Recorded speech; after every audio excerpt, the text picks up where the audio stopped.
the storefront on Parkwood Avenue, the one with the big front windows, and the navy blue awning, and the name stenciled in gold letters across the glass.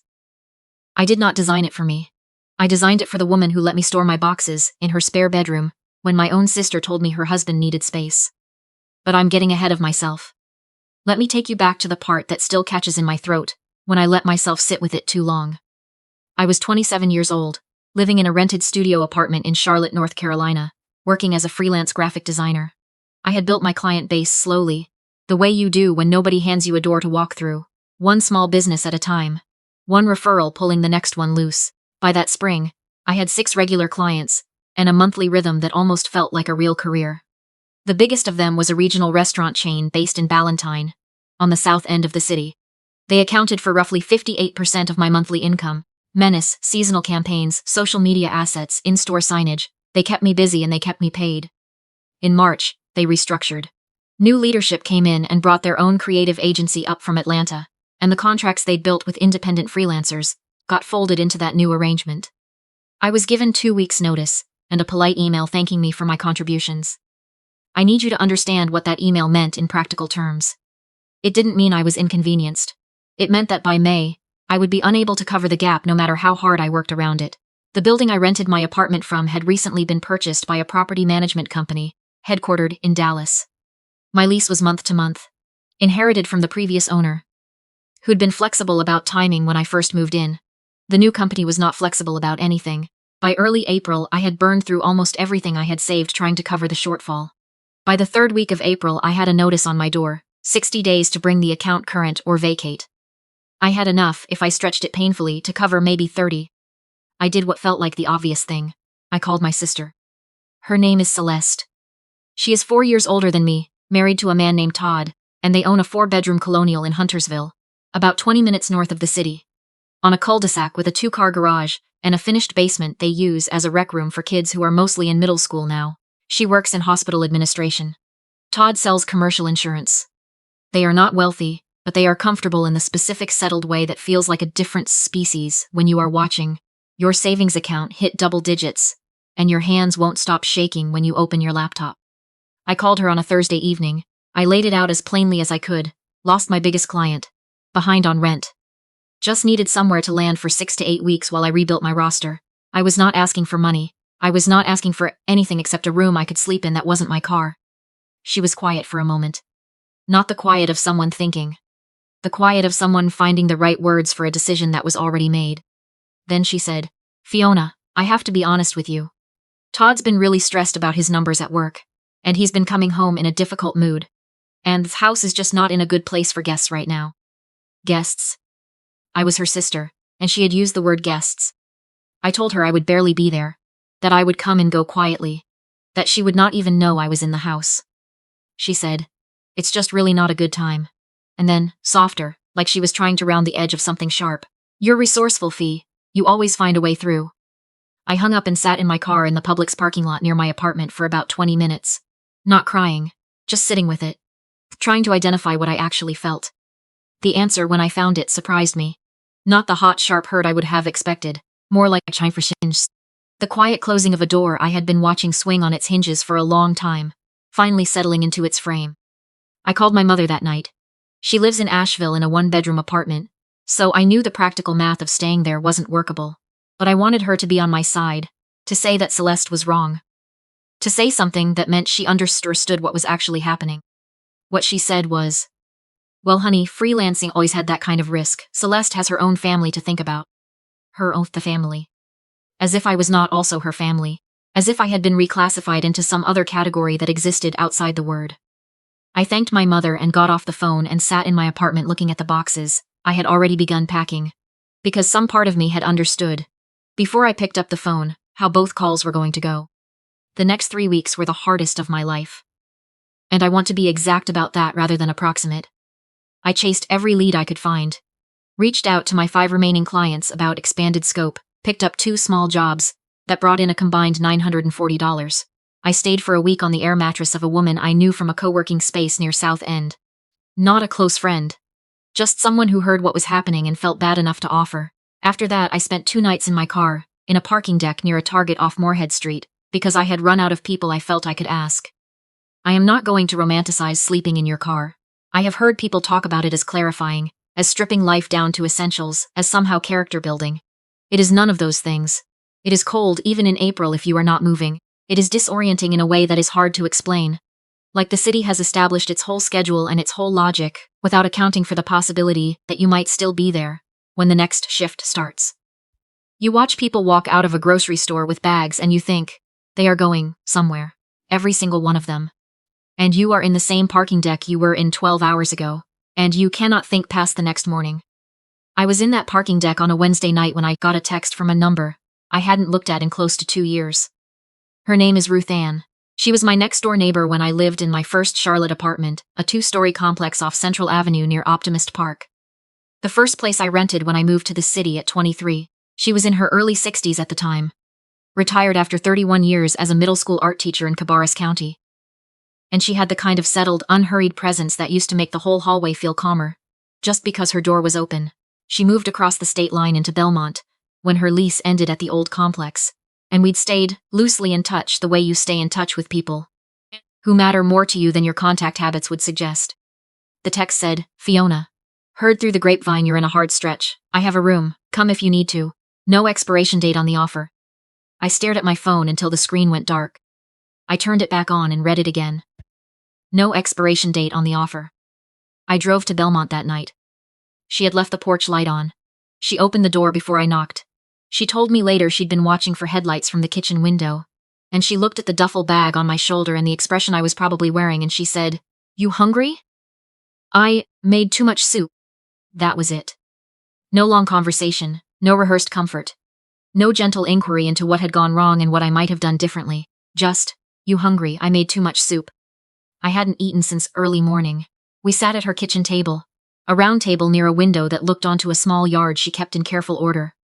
A bird feeder outside the glass that caught the last of the evening light, and she let me eat, and she let me talk. And she did not once try to redirect the conversation toward advice I hadn't asked for. She asked questions when I trailed off. She refilled my water glass without making a point of it. When I got to the part about my sister, she was quiet for a moment and then she said, People protect what they've built, and sometimes they call it caution when it's really just fear. She didn't say it to excuse Celeste. She said it the way you offer a true thing that doesn't change the outcome, but changes how heavy it sits inside you when you try to sleep. After dinner, she showed me the room. An actual room. A bed with a headboard, a dresser with a mirror, a closet, a window that looked out onto the street with its old oak trees and amber streetlights. She had folded clean towels over the back of the chair. There was a glass of water on the nightstand. She had gotten the room ready before I'd even texted back. I slept through the entire night for the first time in almost 3 weeks. In the morning, before she was up, I cried in the shower. Not the kind of crying that comes from being afraid. The other kind. The kind that means you have been holding something very tightly for a very long time, and someone has quietly told you that you can put it down now. Ruth Ann had her life, her shape of days, the particular logic of her mornings and evenings. She was in the garden before the heat came on. She drove out twice a week to volunteer at an after-school arts program in Gastonia. Thursday evenings she had pottery class at a studio in Belmont's small downtown. She read in the evenings. Library books stacked 3 and 4 high on the side table.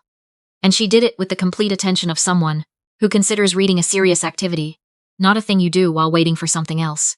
She folded me into the rhythm of her days, without making it feel like an accommodation. She introduced me to her pottery instructor, as her neighbor and her friend. And I was both. And she said it like neither one needed an explanation.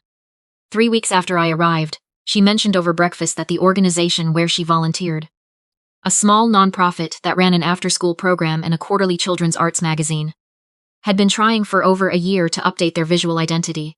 Their logo was from 2009, their website looked like 2011, and their print materials didn't match anything. They had a modest budget, nothing close to what I'd been earning before, but it was real work that needed doing. She put me in touch with the director, a woman named Yvonne, and told her I was the best eye for design she'd seen in 31 years of working with young artists. I don't know that I deserved that, but I didn't argue. I got the project. I did good work. I gave it everything I had because I understood, in a way I hadn't before that year, what it means to work for something that is actually trying to help people. Yvonne referred me to 3 other nonprofits in the greater Charlotte area. Those 3 led to 2 more small business clients. Within 5 months, I had rebuilt a roster that was more diverse and more stable than the one I'd had before. spread across clients who weren't going to disappear if one company restructured and decided they wanted someone from Atlanta instead. I moved out of Ruth Ann's house 7 months after I arrived. My own apartment in Noda, lease in my name, rent that I could cover without holding my breath. I came back to visit on weekends. We developed a standing Sunday phone call that neither of us canceled unless something was actually wrong. And we kept it for years through distance and schedule changes, and the ordinary passing of time. I want to tell you the years after that were smooth. They were not. Building a sustainable design practice from scratch is not a straight line. There were quarters where the cash flow tightened again and I questioned everything. There were projects that fell apart, and clients who went quiet mid-retainer and months, where I almost convinced myself to take an in-house position somewhere, just to feel the floor under me. Not because it was the right strategic move, but because I was scared. There were nights I sat with a notebook at my kitchen table going over the numbers, until I couldn't read them anymore. But every time I came close to stopping, I thought about that kitchen in Belmont. About soup I hadn't asked for in a room that was ready before I answered, and a woman who called me her friend before I had done anything to earn it in that particular direction. You do not walk away from that.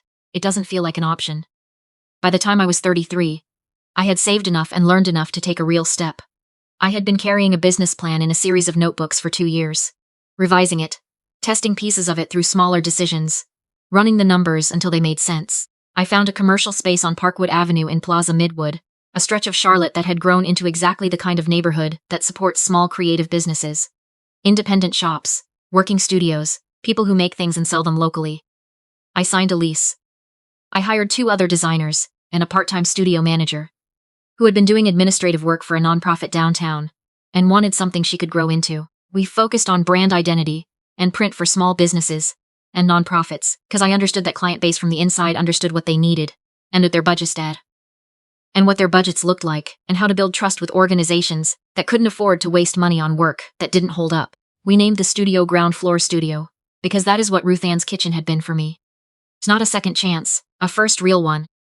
The first year, we covered expenses and paid everyone fairly, including me, which was more than I had expected.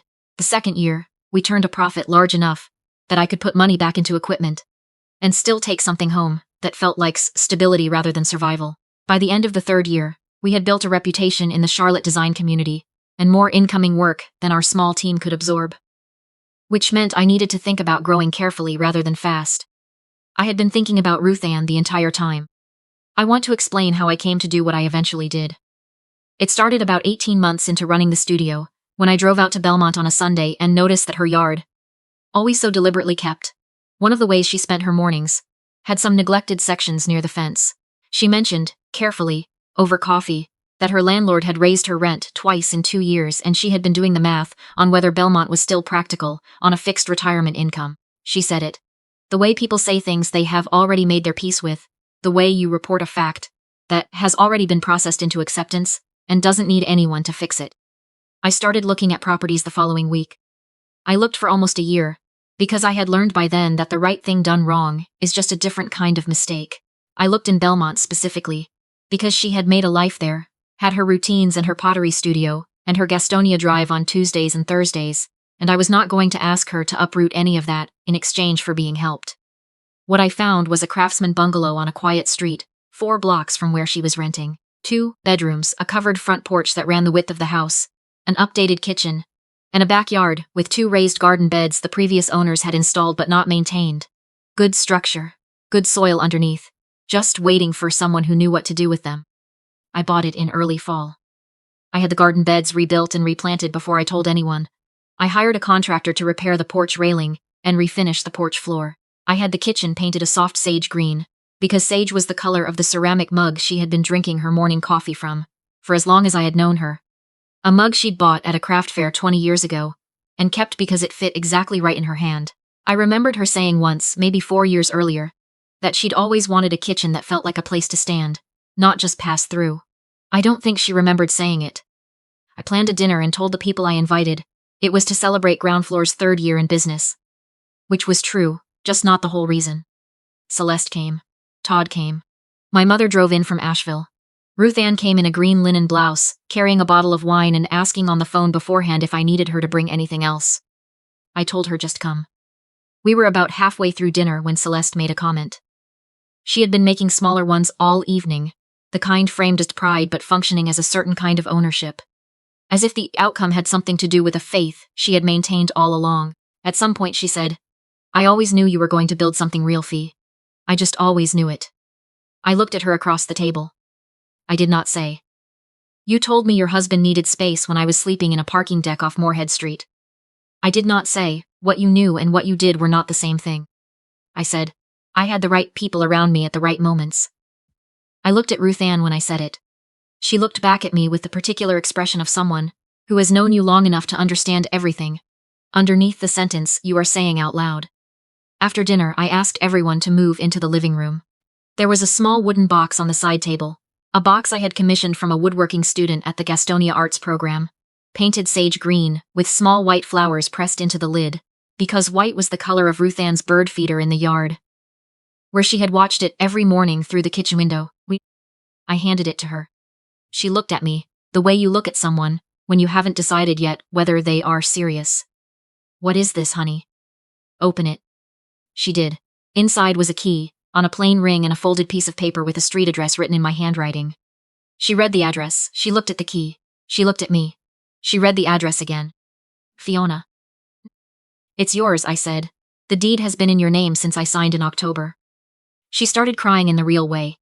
Not the composed, photogenic kind, but the kind that means something has come loose inside you, that you had been holding in place for a very long time.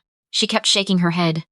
Small, quick shakes, like she was going to tell me this was too much, that I couldn't possibly, that some error had been made somewhere in the paperwork, and I kept my hands over hers until she stopped shaking her head and just held on.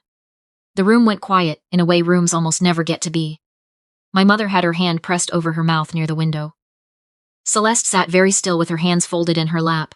I looked at them, not with anger, because I had spent a long time working through what my sister had and hadn't done and had arrived, eventually, at something that felt more like clarity than bitterness. But I looked at them clearly, and I said, 7 years ago, I was sleeping in my car 2 blocks from a Target in South End, and Ruth Ann texted me out of nowhere and left her porch light on. Everything I built, the studio, the work, the life I have now, started at her kitchen table in Belmont. I wanted her to have something that was built on it too. My sister nodded very slowly. Todd looked at the floor. My mother didn't say anything for a long time. Ruth moved in on a Saturday in early November. I drove out and helped carry boxes. We arranged the garden tools in the shed in the order she preferred, which I had learned by watching. We hung her art prints. Student pieces she had kept with permission. Over 31 years of teaching. Small watercolors and pastels, and charcoal sketches in mismatched frames, that somehow worked together the way her classroom must have worked. We set up her bird feeder post in the center of the left raised bed, where it would catch the morning light. That evening we sat on the covered porch with coffee. She has always drunk coffee in the evening, and I know that surprises some people, but she has never much cared what time the clock says when something tastes right. And we watched the November sky go flat and blue-gray over the roof lines of the neighborhood. She asked me at some point, the way she asked about everything that mattered, why. I told her what was true. Because 7 years ago I was sitting in a parking deck in the dark, and you texted me like it was the obvious thing to do. Like helping someone who needed help was just what a person does when it occurs to them. And you made enough soup for 2, and you got the room ready before I answered. And that was the first time in that entire year that I remembered what it felt like to be someone. Someone was glad to have around. Not a burden, not a project, just a person who mattered. And I built everything I have on the floor of that feeling. I just wanted to make sure you had something built on it too. She was quiet for a while. The bird feeder swayed on its post in the yard below. Then she said, "You know, in 31 years, the students I hoped the most for weren't the ones who needed the least from me. They were the ones who needed the most, and then went somewhere with it." She paused. "I always thought you were going to go somewhere with it. I think that is the thing about the kind of kindness that doesn't announce itself. It doesn't come in and tell you it is saving you. It just comes in and puts the light on and makes enough for 2 and trusts, without requiring any evidence at the time, that you are the kind of person who will do something real with a solid place to stand." My sister texted me about 8 months after that dinner. It was a careful text, the kind that takes a long time to draft, and still doesn't quite reach the thing it is trying to say. She wrote that she was glad things had worked out, that she hoped we could get together sometime, that she was proud of me. I read it twice, thanked her, and told her I hoped she and Todd and the kids were doing well. Because I did. I had made my peace with what she had and hadn't done, Not because it didn't cost me anything, but because I had learned by then that staying anchored in someone else's failure is just another way of letting them take up space they don't deserve anymore. But I want to be honest about one thing, because I think it matters. Her pride came after. It arrived once there was something to be proud of, once the risk had resolved into a result that was visible and named and written up in a local business feature. Ruth Ann's faith came before. It came when there was nothing. No studio, no plan, no savings. Just a 27-year-old in a parking deck who hadn't eaten since morning, with a duffel bag and a telephone, and a feeling that the world had decided to go on without her. That is the distance between those two things. And it is not a small distance. Some choices come from comfort. Some come from character. I think my sister genuinely believes she would have helped me if the timing had been different. If Todd had been in a better place, if the house had been less crowded with its own particular stress. Maybe that's even true. But I know what I had in that parking deck on a Wednesday night, and I know what I had at Ruth Ann's kitchen table 4 hours later. And they were not the same life. Ruth Ann has been in the house on Parkwood Avenue. Not the studio, the house 4 blocks from where she used to rent. For almost 2 years now. The garden beds are full. The porch is exactly what a porch should be. On Sunday mornings, she sends me a photo of the bird feeder with a one-line caption. Sometimes it's the names of the birds, sometimes it's just, they came back. I save everyone. If someone showed up for you when the people who were supposed to didn't, if someone left the light on when you weren't sure anyone was going to, say something. Say her name or his name or their name. Say it out loud somewhere it can be heard. They earned it, and they probably have no idea how much.